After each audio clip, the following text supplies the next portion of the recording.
کہ تقدیر کیا ہے. اگر سب کچھ پہلے سے ہی لکھا لکھایا ہے تو ہم اپنے اعمال کے ذمہ دار کس طرح ہوئے؟ پھر اعمال کی جزا و سزا کیسی؟ پھر جنت و دوزخ کے کیا معنی؟ وضاحت فرمائیں.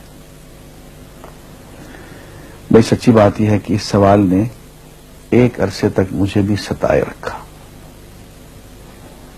اور میں سوچتا رہا کہ اگر واقعی اللہ تعالیٰ نے پہلے سے ہی سب کچھ لکھ دیا ہے کہ میں اتنے بج کر اتنے منٹ میں بیٹھ کے یہاں پہ ایک لیکچر دوں گا، یہ تقریر کروں گا، اتنے بج کر اتنے منٹ پہ نماز پڑھوں گا، اتنے بج کے اتنے منٹ پہ فلاں کو گالی دوں گا، فلاں کو تھپڑ ماروں گا، یہ پہلے سے ایک میرا شیڈول مرتب ہے اللہ کے ہاں، لکھا لکھایا پروگرام چھپا چھپایا موجود ہے. میرے کیا قصور؟ تو لکھنے والے کا قصور ہے. بات تو خطرناک ہے نا. تقدیر کیا ہے؟ عربی میں اس کے لیے ایک لفظ لکھا جاتا ہے دینی کتابوں میں، علم اللہ السابق، اللہ کا علم جو پہلے سے اسے حاصل ہے. اللہ کو معلوم ہے کہ آج میں اتنے بج کر اتنے منٹ پہ اپنی مرضی سے، اپنے ارادے سے، اپنی آزادی فکر اور آزادی عمل پہ، عمل سے کام لیتے ہوئے یہ کام کروں گا. اب بھائی کام تو میں اپنی مرضی سے کر رہا ہوں، اپنی آزادی سے، اپنے ارادے سے کر رہا ہوں، لیکن اتنی سی بات تو مانو کہ اللہ تعالیٰ علام الغیوب ہے، علیم بذات الصدور ہے. مجھے اپنے بارے میں پتہ نہیں ہے کہ کل 10:10 پہ میں کیا کروں گا، اس کو پتا ہے. مجھے اپنے بارے میں پتہ نہیں ہے کہ میں 10 سال کے بعد کہاں ہوں گا، کیا کر رہا ہوں گا، فلاں بج کے فلاں منٹ، اس کو پتا ہے. اس کو میرے آزادانہ، خود مختارانہ، فری ول کے ساتھ کیے ہوئے اعمال کا پتہ ہے کہ میں اپنی مرضی سے، اپنے فری ول کے ساتھ، اپنے ارادے سے اتنے بج کر اتنے منٹ پہ کیا کروں گا. یہ اس نے اپنے ہاں لکھ رکھا ہے، اس لیے کہ اس کو پوری کائنات کا نظام چلانا ہے. اس کا علم جو ہے وہ صحیح ہے، لیکن اس کا علم میرے ارادے سے نہیں ٹکراتا ہے. یہ بات میں ایک مثال سے سمجھاؤں گا. میرے ساتھ ایک واقعہ پیش ہو گیا، اس دن مجھے تقدیر سمجھ میں آ گئی کہ ہوتی کیا ہے.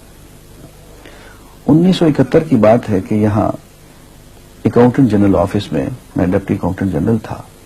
اس زمانے میں ایک مشہور نجومی تھا شیخ صادق، یہاں قلعہ گزر سنگھ میں رہتا تھا. وہ پتہ نہیں بیچارہ زندہ ہے یا فوت ہو گیا. انہوں نے دروازہ کھولا، میرے کمرے میں آ گیا. کہاں صاحب ہم آپ کی خدمت کرنا چاہتے ہیں، ہم آپ کو مستقبل کے بارے میں کچھ بتانا چاہتے ہیں. میں نے کہا میرے پاس فضول باتوں کے لیے وقت نہیں ہے، میں علم نجوم وغیرہ کو، اس قسم کے یہ فضول باتوں کو میں نہیں مانتا ہوں، مشغول آدمی ہوں، ان چکروں میں مجھے مت ڈالو. اس نے کہا سر مجھے صرف 1 منٹ تو آپ دے دیں. میں نے کہا ہاں 1 منٹ دیتا ہوں. اس نے ایک بہت بڑا کاغذ میرے سامنے لکھا جس پہ 40 خانے بنے ہوئے تھے، 40 چیزوں کے نام لکھے ہوئے تھے، مختلف چیزوں کے نام، کتاب، قلم، اینک، کاپی، دوات، پینسل، میز، بادل، برکھا، مسجد، مندر، ایسے ہی ایٹ رینڈم چیزوں کے نام، 40 چیزوں کے نام لکھے ہوئے تھے. مجھے کہنے صاحب آپ ان میں سے کسی ایک چیز پہ انگلی رکھ دیں یا اس کا نام آپ اس کاغذ پہ لکھ دیں.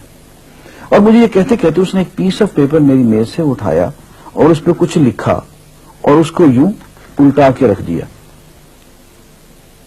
میں نے کہا تم نے یہ کیا کیا؟ کہنے لگے جی میں نے وہ چیز لکھ دی ہے، وہ نام جو ابھی آپ لکھیں گے. تو اب میں پریشان ہو گیا. تماشا کی بات ہے نا کہ جو چیز میں سوچ سوچ کے اپنے ارادے سے، اپنی مرضی سے ابھی لکھوں گا، اس نے پہلے سے لکھے وہاں رکھ چھوڑ دیے میرے سامنے. اب میں سوچ میں پڑ گیا کہ یار وہ چیز لکھوں جو اس نے نہ لکھی ہو. کبھی میں اس کا ارادہ کروں، کبھی اس کا ارادہ کروں، تنگ آ کے آخر میں نے کسی ایک چیز کو لکھ دیا. میری یہ ہے. اس نے جب وہ الٹایا تو وہ وہی چیز نکلی. اب پتہ نہیں یہ کیا چکر تھا اس کا، خدا ہی جانے. کوئی اس کا علم ہوگا، کوئی فن ہوگا, کوئی تک بازی ہوگی, تک بندی ہوگی کوئی. لیکن اس دن مجھے پتا چلا کہ یار اس کو جو کچھ میں نے لکھا ہے اپنے ارادے سے لکھا ہے, اپنی مرضی سے لکھا ہے, اس سے پابند ہو کے نہیں لکھا. کبھی اس میں انگلی لگاتا تھا, کبھی اس پہ, آخر چن کے ایک لکھا میں نے. لیکن اس کمبخت کو پہلے سے پتا تھا کہ میں کیا لکھنے والا ہوں, اور اس نے پہلے سے وہاں لکھ کے رکھا ہوا تھا. میں نے کہا یار ایک محدود علم والا آدمی میرے آئندہ کے اعمال کو اپنے ہاں لکھ کے رکھ سکتا ہے. چن کے وہ عمل میں اپنی مرضی سے کر رہا ہوں, اپنے ارادے سے کر رہا ہوں, کوئی مجبوری نہیں ہے اس میں, لیکن وہ میری مرضی والا عمل, میرے اپنے ارادے سے کیا ہوا عمل, پوری آزادی کے ساتھ کیا ہوا عمل, اس نے پہلے سے اپنے یہاں لکھ کے رکھا ہوا. یار اگر یہ انسان کر سکتا ہے تو رحمان کیوں نہیں کر سکتا؟ اس نے میرے سارے اعمال جو میں آئندہ چل کے کرنے والا ہوں, وہ سارے کے سارے اعمال اس نے اپنے یہاں لکھ کے رکھے ہیں. اس کو انتظام کرنا ہے, میرے رزق کا انتظام بھی کرنا ہے, آگے میری زندگی, میری موت, میری قبر میں اکوموڈیشن کا پتہ نہیں کہاں کا میرے اس نے انتظامات کرنے ہیں. تو میرے بارے میں اس نے سارا کا ڈاٹا کلیکٹ کر کے رکھا ہوا ہے اپنی انفارمیشن کے لیے کہ یہ اپنی مرضی سے کیا کیا کچھ کرے گا. تو اس کے لکھے ہوئے ہونے سے میری مرضی ختم نہیں ہوتی, میری ذمہ داری ختم نہیں ہوتی, میرا ارادہ, میری فری ول ختم نہیں ہوتی. یہی وجہ ہے کہ ہم جو اعمال کرتے ہیں اس میں سے اللہ تعالیٰ اس کی کچھ ذمہ داری ہم پہ ضرور ہوتی ہے. کچھ کام اللہ تعالیٰ کا ایک نظام ہے, اس میں شاید ہماری ذمہ داری نہ ہو, وہاں جبر ہو.